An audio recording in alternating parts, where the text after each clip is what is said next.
रमेश आराम से बैठा हुआ है और उसकी बीवी सुलेखा उसके सर पर ठंडे ठंडे तेल से मसाज कर रही है।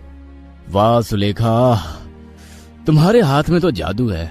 तुम इतना अच्छा मसाज करती हो कि क्या ही बताऊं। मेरे पूरे दिन की थकावट दूर हो गई आज। तुम हर रोज मसाज कर दिया करो। तो इसका मतलब मैं तुम्हारी बीवी नहीं, मसाज वाली हूँ। दोनों हंसने लगते हैं। इतने में उनकी 3 साल की बेटी गुड्डी वहां पर आती है और खाना मांगती है। सुलेखा उसे खिलाकर सुला देती है। अगले दिन ऑफिस जाते वक्त एक एक्सीडेंट में रमेश का देहांत हो जाता है। सुलेखा और गुड्डी बहुत रोते हैं। रमेश का अंतिम संस्कार किया जाता है और उसी के बाद से सुलेखा को असली समस्या का सामना करना पड़ता है। माँ, मुझे बहुत भूख लगी है, कुछ खाना दो ना। खाना? बेटी, खाना तो खत्म हो गया है। तेरे पापा के पैसों से ये घर चलता था, लेकिन अब कैसे चलेगा? सुलेखा काम ढूंढती रहती है, लेकिन उसे कुछ भी नहीं आता सिवाय मसाज करने के। इसलिए वो एक मसाज पार्लर में काम के लिए जाती है। मसाज पार्लर की मालकिन बहुत स्ट्रिक्ट है। उसका नाम मंदाकिनी है। मंदाकिनी सुलेखा से कहती है, हाँ, तुम दिखने में तो सुंदर हो, तुम्हें काम पर रख सकते हैं। लेकिन मेरे रूप से इस काम का क्या ताल्लुक है? मैं तो मसाज करने आई हूँ, ना कि अपना रूप दिखाने। अरे बेवकूफ औरत, यहाँ रूप का जलवा ही चलता है। सुन, हर रोज बड़ी सज धज के आया करना, ताकि कस्टमर तुझे देखकर ही फिदा हो जाए। जितने ज्यादा कस्टमर तुझसे मसाज करवाने के लिए राजी होंगे, तुझे उतने ही ज्यादा पैसे मिलेंगे। सुलेखा को समझ में आ गया कि यहाँ मसाज से ज्यादा रूप के जलवे की कदर है, लेकिन वो करे भी तो क्या करे। उसे अभी काम की सख्त जरूरत है। अगले दिन सुलेखा बड़ी सज धज कर घर से निकलती है। आसपास के लोग ये देखकर अपने आप में उल्टी सीधी बातें करने लगते हैं। अरे वो देखो, इसके पति को अभी कुछ ही दिन हुए हैं गुजरे हुए, और इसे देखो सज धज कर कहीं जा रही है। आजकल की औरतें पति से प्यार ही नहीं करती। पता नहीं क्या होगा इन लोगों का। सुलेखा पार्लर में पहुंच जाती है। वहां पहले से ही 2 आदमी बैठे हुए थे। सुलेखा को देखते ही उनमें से एक कहता है, अरे ये क्या, इतनी सुंदर मसाज वाली। मौसी, पहले नहीं बताया कि कोई नई मसाज वाली आई है यहाँ? हाँ, कल ही ज्वाइन किया है। ऐ सुलेखा, इसे कमरे में ले जा और सुन, अच्छे से मसाज करना, कोई शिकायत नहीं आनी चाहिए। सुलेखा उस आदमी को लेकर कमरे के अंदर चली जाती है। वो आदमी कहता है, सुनो, मुझे तुमसे फुल बॉडी मसाज करवानी है। ठीक है साहब, शर्ट उतार कर लेट जाइए। वो आदमी शर्ट खोलता है और लेट जाता है। सुलेखा अपने हाथों में तेल लगाकर अच्छे से मसाज कर देती है। वो आदमी बहुत खुश हो जाता है और मसाज के बाद खुश होकर सुलेखा को एक्स्ट्रा पैसे दे जाता है और जाते वक्त मंदाकिनी से कहता है, ये तो बहुत अच्छा मसाज करती है मौसी, तुम्हें तो हीरा मिल गया है, हीरा। तारीफ सुनकर मंदाकिनी खुश हो जाती है और पहले ही दिन सुलेखा 1000 रुपए लेकर घर पहुंचती है। वो अपनी बेटी को पेट भर के खिलाती है और खुद भी खाती है। अगले दिन वो फिर से मसाज पार्लर में काम करने के लिए जाती है और मंदाकिनी सुलेखा से कहती है, सुलेखा सुन, आज एक स्पेशल कस्टमर आए हैं, बहुत पैसा है इनके पास।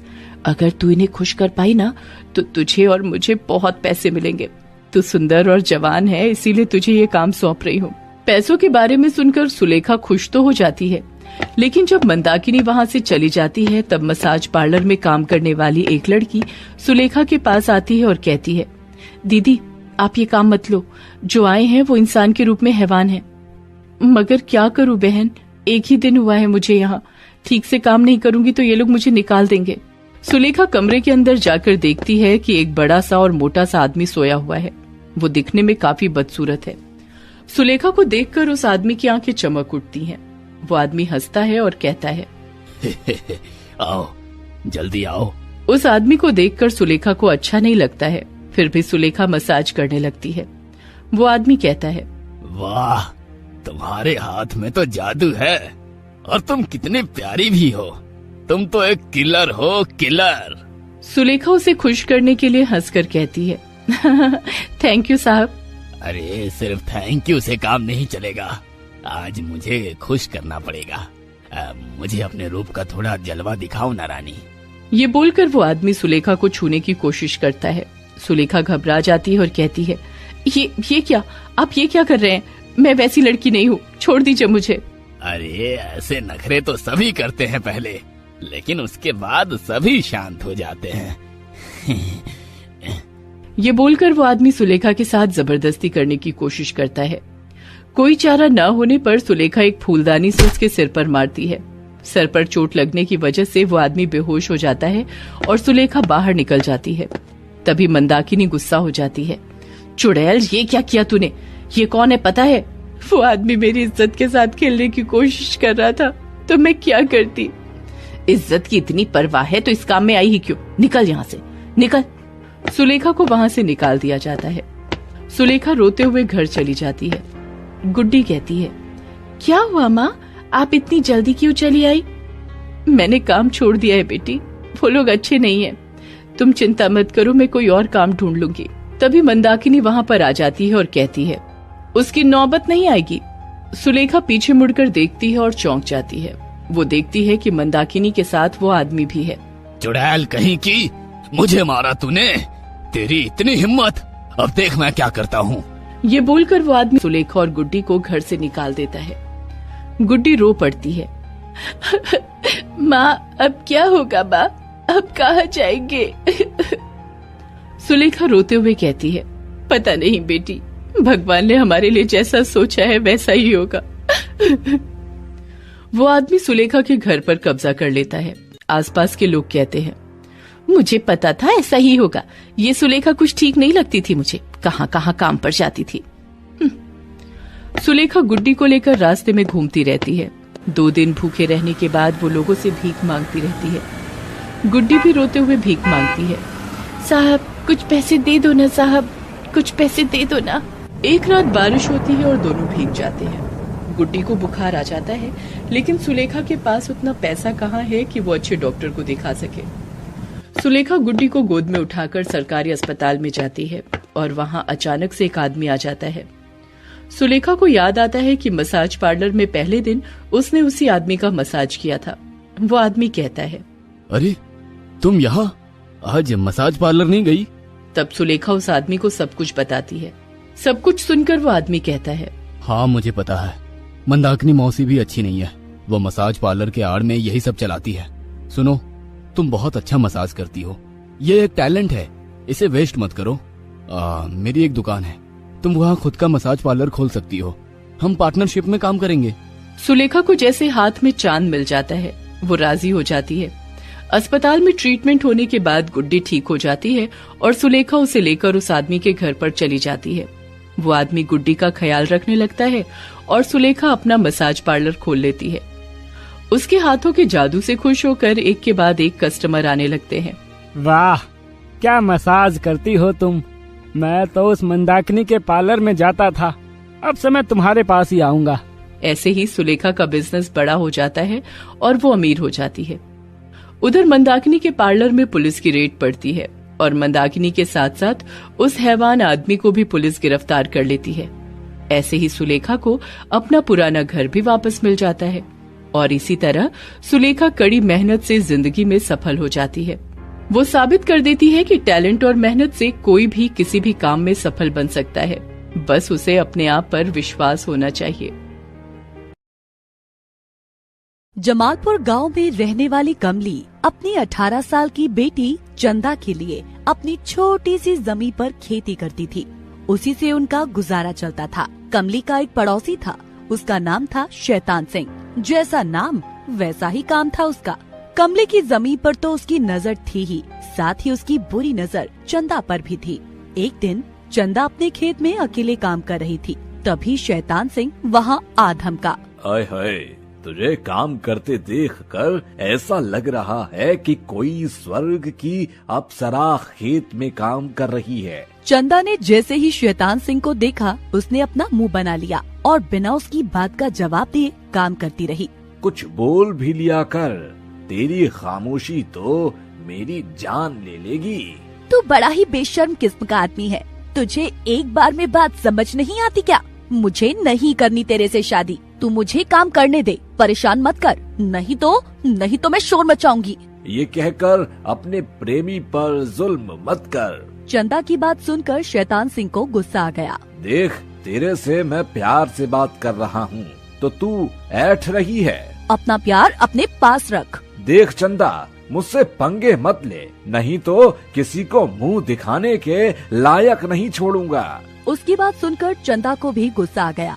जिस हंसिया से वो कुछ देर पहले फसल काट रही थी, उसने वो हंसिया उसकी गर्दन पर रख दी और उसे दबाते हुए कहा, देख मेरा गुस्सा बहुत ही खराब है, यहाँ से निकल जा, नहीं तो तेरी गर्दन तेरे धड़ से निकाल दूंगी। अरे इसे हटा यहाँ से, मुझे चुभ रहा है। पहले यहाँ से निकल, नहीं तो तेरी वो हालत करूंगी कि अपना ही मुंह देखने लायक नहीं रहेगा तू। ठीक है, अभी हंसिया के बल पर बाजी तेरे हाथ में रही, लेकिन मेरा भी टाइम आएगा। अबे भाग यहाँ से, नहीं तो टाइम ही नहीं बचेगा तेरे पास। शैतान सिंह वहाँ से सर पर पाँव रखकर भाग गया। कुछ देर बाद चंदा की माँ कमली वहाँ आई तो उसने सारी बात अपनी माँ को बताई। तू ठीक तो है ना बेटी, तुझे कुछ हुआ तो नहीं ना? अरे माँ, मैं बिल्कुल ठीक हूँ। उल्टा शैतान सिंह की हवा निकल गई। वो तो ठीक है चंदा, लेकिन वो बहुत ही बदमाश आदमी है और ऐसे बदमाशों का कोई भरोसा नहीं। क्या मतलब भरोसा नहीं? माँ, उसके डर से बैठ जाना भी तो उसको बढ़ावा ही देना है ना? अरे नहीं रे, मैं बढ़ावा देने नहीं कह रही, मैं तो मुखिया जी से उसकी शिकायत करने की बात कह रही हूँ। उन्हें सारी बात बता दूंगी तो वो वही उसका ऐसा इलाज करेंगे कि वो फिर कभी यहाँ नहीं आएगा। चंदा को अपनी माँ की बात सही लगी। मुखिया जी की बात पूरा गांव सुनता था। दोनों उनके घर पहुँचे, लेकिन मुखिया जी उस समय उनसे नहीं मिले। उसने उन दोनों को जानबूझकर अपनी हवेली के बाहर बैठा कर रखा। दोपहर से शाम हो गई, लेकिन उसने उन दोनों को नहीं बुलाया। माँ, कहीं मुखिया जी हमें यहाँ बिठाकर भूल तो नहीं गए ना? क्या कहूँ चंदा, वैसे भूलना तो नहीं चाहिए, मैंने तो सुना है वो सबकी मदद करते हैं। तो फिर बुला क्यों नहीं रहे हमें? मैं जाकर पूछ कर आऊँ क्या? ये कहकर चंदा उठकर उनकी हवेली के अंदर गई। मुखिया जी उस समय आराम कुर्सी पर बैठे हुक्का पी रहे थे। मुखिया की नजर उससे मिली तो क्या बात हो गई? किस बात की शिकायत करनी है, जरा खुल के बता। मुखिया जी, हम लोग बहुत देर से बाहर बैठे हैं, आपसे बहुत जरूरी बात करनी है और किसी बदमाश की शिकायत भी करनी है आपसे। मुखिया ने चंदा को ऊपर से नीचे तक देखा। उसके चेहरे पर एक शैतानी मुस्कान थी। वो मन मन मुस्कुराते हुए बोला, हाँ अब बोल, कौन बदमाश है वो जो तेरी जैसी खूबसूरत और प्यारी लड़की के साथ बदमाशी कर रहा है? ये कहकर मुखिया अपनी कुर्सी से उठा और चंदा से बिल्कुल सट कर खड़ा हो गया। उसकी ऐसी हरकत से चंदा थोड़ी असहज हो गई। चंदा ने एक एक कर सारी बात उसे बताई। चंदा शैतान सिंह के बारे में बता रही थी और मुखिया है कि भूखी नजरों से चंदा की ओर देख रहा था। चंदा को पता नहीं था कि मुखिया के पास आकर उसने बहुत बड़ी गलती कर दी थी, क्योंकि मुखिया खुद ही बहुत बड़ा बदमाश था और गांव की बहू बेटियों पर बुरी नजर रखता था। चंदा ने जब अपनी बात खत्म की तो उसने कहा, देख, तू बुरा ना माने तो एक बात कहूँ? बोलिए ना साहब। तू है ही इतनी खूबसूरत कि किसी की भी नीयत बिगड़ जाए। जी, ये आप क्या कह रहे हैं? सच बोल रहा हूँ रे। चल कोई बात नहीं, मैं देखता हूँ उस बदमाश को जो फूलों की तरह तेरी जैसी कोमल लड़की को तंग कर रहा है। ये कहते हुए वो एक बार फिर से उसके पास आता है और जानबूझकर उसे छूने की कोशिश करता है, लेकिन चंदा अपने आप को पीछे कर लेती है। अरे इतना भी परहेज मत कर, मैं तेरी मदद करूँगा तो मुझे भी तो कुछ चाहिए ना। ये आप क्या कह रहे हैं साहब? देख चंदा, दुनिया ऐसे ही चलती है, एक हाथ दे एक हाथ ले। तू समझ गई ना? अगर नहीं तो जल्द ही समझ जाएगी। मुखिया का व्यवहार चंदा के लिए बहुत अजीब था, लेकिन फिर भी उसे उम्मीद थी कि मुखिया उसकी मदद करेगा। अगले दिन की बात है। कमली सुबह सुबह खेत पर काम करने गई थी। चंदा घर पर ही थी, क्योंकि घर के आंगन को गोबर से लीपना था। तभी चंदा के घर मुखिया पहुंच गया और उसके डगमगाते कदम बता रहे थे कि वो नशे में डूबा हुआ था। मुखिया जी, आप और इस गरीब के घर पर?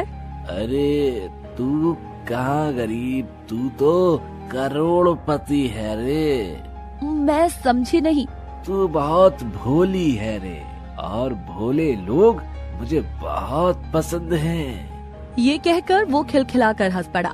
चंदा को उसकी हंसी बिल्कुल भी पसंद नहीं आ रही थी, लेकिन वो क्या कर सकती थी। फिर मुखिया ने कहा, सुन, तुझे एक खुशखबरी देनी है। खुशखबरी? हाँ, वो जो बदमाश था ना, जो तुझे परेशान किया करता था, उसे बांध कर मैंने और मेरे आदमियों ने इतना मारा है कि भविष्य में वो किसी भी लड़की को देखने से पहले 1,00,000 बार सोचेगा।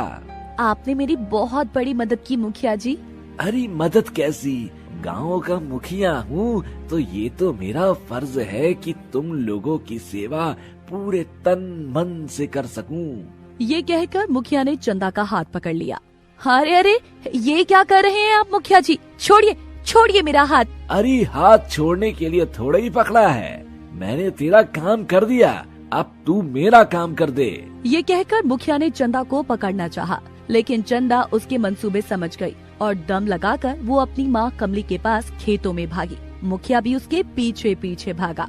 अरे हिरनी कितनी भी तेज भाग ले, शेर उसका शिकार कर ही लेता है। चंदा उस दुष्ट मुखिया के चंगुल से बचने के लिए बदहवास भागी जा रही थी। भागते भागते वो अपने खेत के पास पहुंची, लेकिन मुखिया भी वहां पहुंच गया और उसने चंदा को पकड़ लिया और उसे जबरदस्ती करने लगा। मुझे छोड़ दीजिए मुझे। चंदा बेचारी असहाय सी उस दुष्ट मुखिया के चंगुल में फंस गई थी। वो उसे जबरदस्ती करने की कोशिश कर रहा था, तभी एक जोर का डंडा उसके सर पर लगा। उसके सर से खून बहने लगा। गुस्से में वो तिलमिला गया। कौन है ये? किसने मुझे मारा? सामने आ। मुखिया ने पीछे मुड़कर देखा तो पीछे कमली खड़ी थी। उसके हाथों में डंडा था और उसकी आंखों में गुस्से की ज्वाला भड़क रही थी। तूने मुझे मारा? मुझे, गांव के मुखिया को? तुझे मेरी ताकत का अंदाजा नहीं है।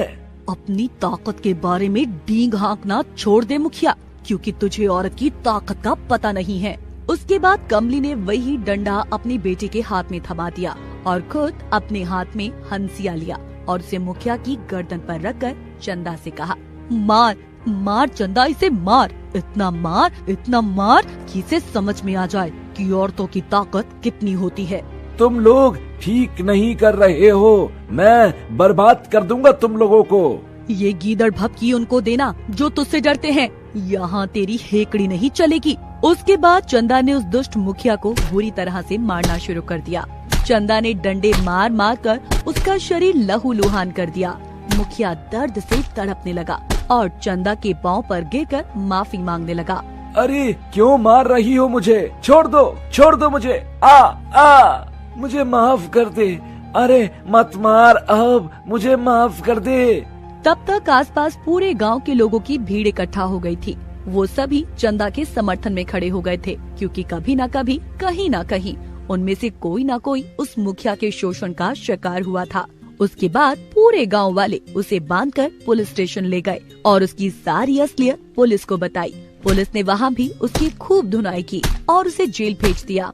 चंदा और कमली ने हिम्मत से काम लिया और नारी की शक्ति का परिचय देकर एक दुष्ट मुखिया को सबक सिखा दिया।